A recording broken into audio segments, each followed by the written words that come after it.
নিয়ে এই মুহূর্তে হাজির হয়েছি। শেখ হাসিনার বিরুদ্ধে রায় আগামী 17 নভেম্বর। এই সংবাদটুকু আপনাদেরকে আমাদের লাইভের মধ্য দিয়ে জানানোর চেষ্টা করব। দেশ প্রবাস থেকে যারা যুক্ত রয়েছেন অবশ্যই আপনারা আমাদের লাইভটুকু শেয়ার দিয়ে সাথে থাকবেন। জুলাই আগস্ট আন্দোলনে সংগঠিত মানবতা বিরোধী অপরাধের মামলায় ক্ষমতাচ্যুত প্রধানমন্ত্রী শেখ হাসিনা ও সাবেক স্বরাষ্ট্র মন্ত্রী আসাদুজ্জামান খান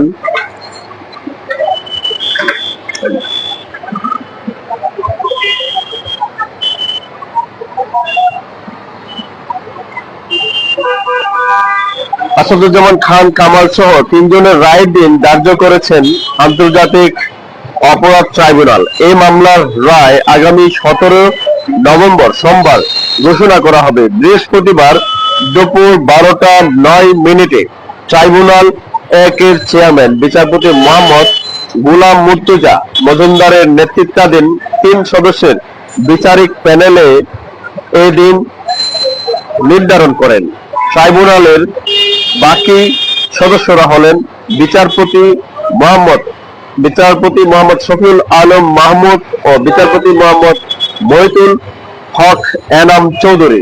ট্রাইব্যুনালে প্রসিকিউশনের পক্ষে ছিলেন chief prosecutor Mohammad Tajul Islam, prosecutor Mizanul Islam, Gazi MH Tamim, Faruk Ahmad সহ অন্যান্যরা।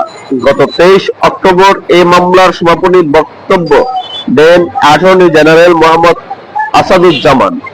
মানবতা বিরোধী অপরাধের দায়ে বিশ্বের বিভিন্ন প্রধানমন্ত্রী সহ হেভিওয়েট নেতাদের যেভাবে বিচারের মুখোমুখি হতে হয়েছিল সেসব বর্ণনা ট্রাইব্যুনালে তুলে ধরেন তিনি।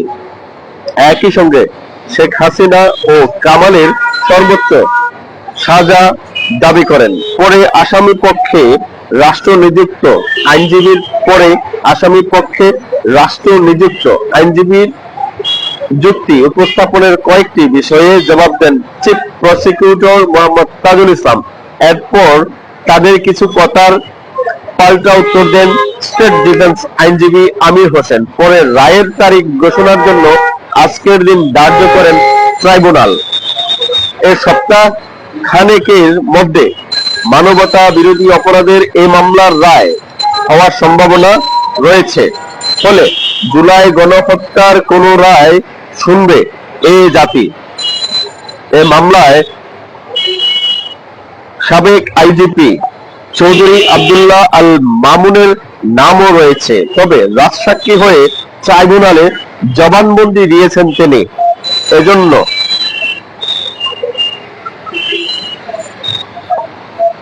এজন্য যুক্তিতর্কে শেখ হাসিনা কামালের চরম দণ্ড বা সর্বোচ্চ সাজা চাইলেও তার ব্যাপারে ট্রাইব্যুনালের সিদ্ধান্তের উপর ছেড়ে দিয়েছে প্রসিকিউশন। মামুনের আইনজীবী জায়েদ বিন আমজাদও তার একুইটাল খালাস চেয়েছেন। সব মিলিয়ে সাবেক এই আইজিপি মুখে হাসি ফুটবে নাকি অন্য কিছু তা জানা যাবে রায় ঘোষণার দিন। শেখ হাসিনার এই মামলার 84 সাক্ষীর মধ্যে সাক্ষ্য দিয়েছেন 54 জন। তাদের বিরুদ্ধে সাক্ষ্য গ্রহণ শুরু হয় চলতি বছরের 3রা আগস্ট। প্রথম সাক্ষী হিসেবে ট্রাইব্যুনালে 2024 সালের জুলাই আগস্টের বিভৎসতার চিত্র তুলে ধরেন খোকন চন্দ্র বর্মন। 8 অক্টোবর তদন্ত কর্মকর্তা মোহাম্মদ আলমগীরের জেরার মাধ্যমে শেষ হয় সাক্ষ্য গ্রহণের ধাপ। এরপর প্রসিকিউশন ও স্টেট ডিফেন্স আইনজীবীর যুক্তিতর্ক সম্পন্ন হয় 23 অক্টোবর।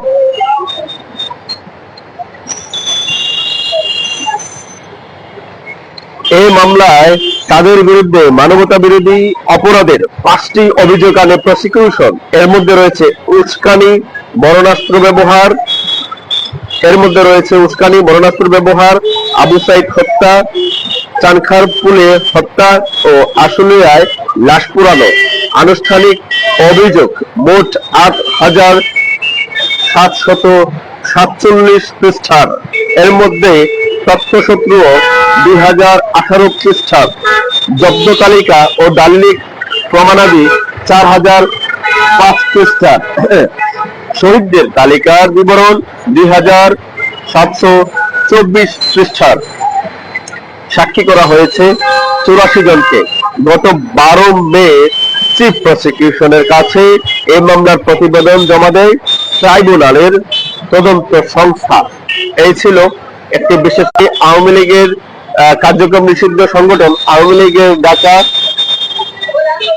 লকডাউনের দিনে সিলেটের কিরকম পরিস্থিতি আছে। ঢাকায় লকডাউন ডাকা হয়েছে এবং ঢাকার পরিস্থিতি আপনারা বিভিন্ন আপডেটে দেখতে পাচ্ছেন, এবং সিলেটের পরিস্থিতি আমাদের বিভিন্ন অনলাইন প্ল্যাটফর্মের মাধ্যমে কিন্তু দেখতে পাচ্ছেন। আমরা আপনাদেরকে জানানোর চেষ্টা করছিলাম সিলেটের সর্বশেষ পরিস্থিতি, এবং আপনাদেরকে জানিয়ে দিলাম আজকের এই মুহূর্তের লাইভের মধ্যে দিয়ে শেখ হাসিনার বিরুদ্ধে যে রায় আজকে হওয়ার ঘোষণা ছিল সেই রায়টুকু পেছিয়েছে 17 নভেম্বর সোমবার। সেদিনই জানা যাবে শেখ হাসিনার বিরুদ্ধে কি রায় আসে, এবং সেটিরই অপেক্ষায় সবাই, এবং ওই সময় সে আপডেটটুকু আপনাদেরকে জানিয়ে দেওয়ার চেষ্টা করব। সে পর্যন্ত সবাই আমাদের সাথে থাকবেন। আপাতত আমরা এই মুহূর্তে লাইভ থেকে বিদায় নিচ্ছি। আল্লাহ হাফেজ।